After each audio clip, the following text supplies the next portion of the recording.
The idea of a good child in a country of the magnitude and diversity of India is bound to present variations across classes, communities, spatial categories, and status groups.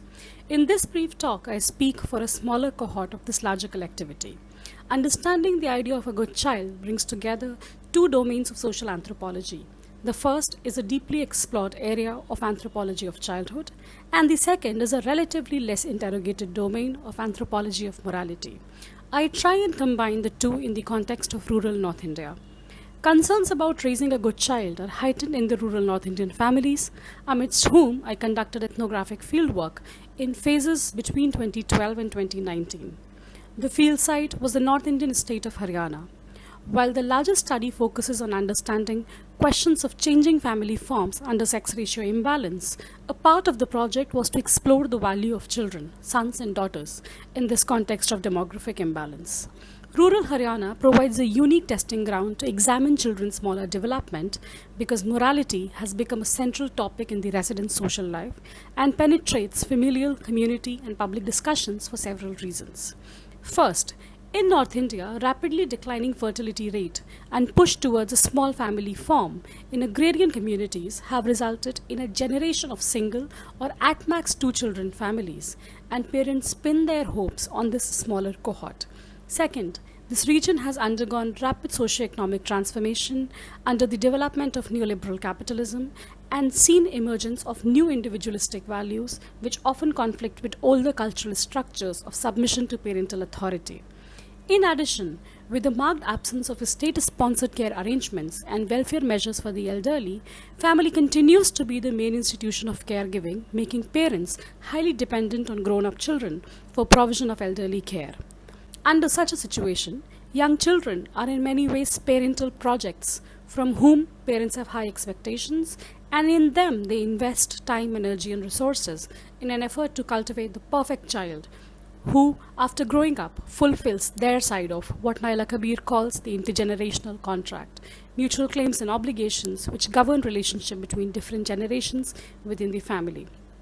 In such a context, the idea of a good child in rural North India is seen in relation to life progression and intergenerational relations.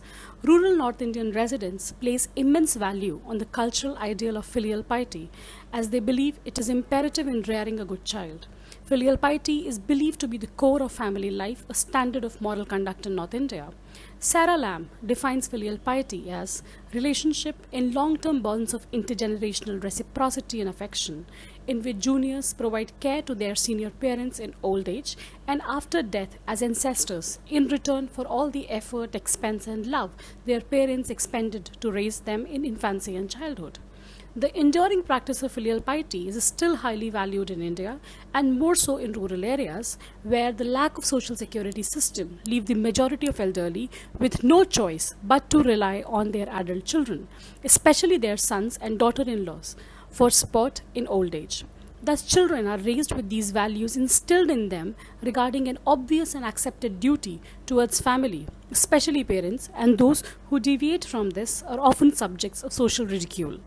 Apart from the cultural ideal of filial piety, in the past few decades, education has emerged another dimension that is overwhelmingly viewed as a necessary factor that can make a positive contribution to the development of a good child, one who is successful economically and is not a burden on parents as an adult, but is rather able to shoulder their responsibility.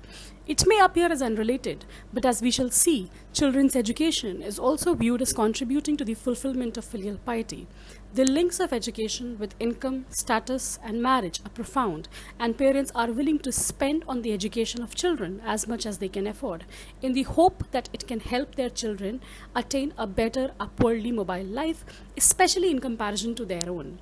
Education is seen as adding a merit to children's life, and children are often scolded by parents for not taking it seriously.